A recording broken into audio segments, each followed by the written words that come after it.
What's the one report that you look at every time you open Google Analytics? For a lot of marketers, that answer is the acquisition channels report. Acquisition channels are basically a way to bucket your source and medium. They take all of these sources that send traffic to your website and use some rules to sort and filter them into buckets. But what if you could make those buckets better, smarter, more actionable, more useful for your business and customized to exactly what you need? Well, that, my friends, is a custom channel group. Let's dive in. Log into Google Analytics and check out the right-hand settings panel. You're going to see a section called Channel Settings, and within that, Content Grouping. You're going to see something called Default Channel Grouping, and I'm here to tell you, don't touch it. Leave that alone. Legally, I cannot physically prevent you from editing that section, but I just want to warn you, it's destructive. Any change you make there is going to permanently change the data in all of your Google Analytics reports, and you can't get it back once you make that change. So my advice would be, instead of editing the default section, just make a copy of it. That's going to be our playground for today. Let's start with organic search. Your organic search channel includes everybody that comes from Google, Yahoo, Bing, AOL, Ask Jeeves, DuckDuckGo. That's all great, but it's pretty broad. We can do better.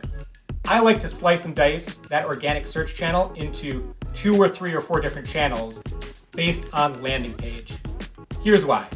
If a visitor lands on your home page, they probably did a broader search, maybe even your brand name, versus somebody who landed on a blog post or a location page or a services page. So I like to create these extra channels with one more rule in each of them that says, yes, you are an organic search visitor. You still came from Google and Yahoo and Bing, but you landed on a specific page or a specific section of my site. So I just add one more rule to each of these channels to say, okay, this is our homepage organic traffic, this is our blog organic traffic, this is our local organic traffic. Whatever you need to add, that's perfect, but you have to have one at the end, a catch-all that says, hey, if you didn't hit one of those other rules, you're going to fall into this bucket, just general organic traffic, kind of the leftover organic. Now when you look at your acquisition channels report, you're going to see those audiences broken up in an easy way. And my guess is they probably behave very differently. You've just learned a lot more about your website visitors. One important thing to remember is the order in which you apply these channels. Everything runs from top to bottom, so make sure that your most specific rules are at the top and the more general rules, such as your organic catch-all, is below all the other specific ones. The next thing I like to look at is social.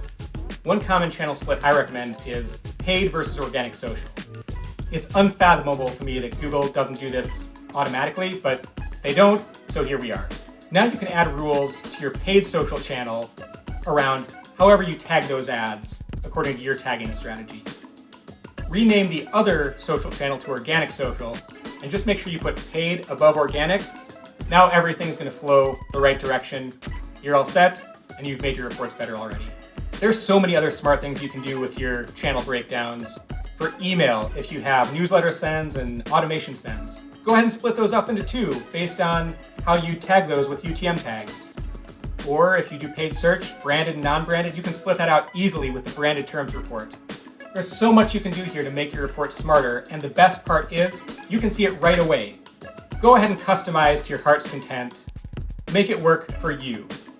When you hit save, you can go back over to the acquisition channels report, and now just from the drop-down select your custom channel that we just created.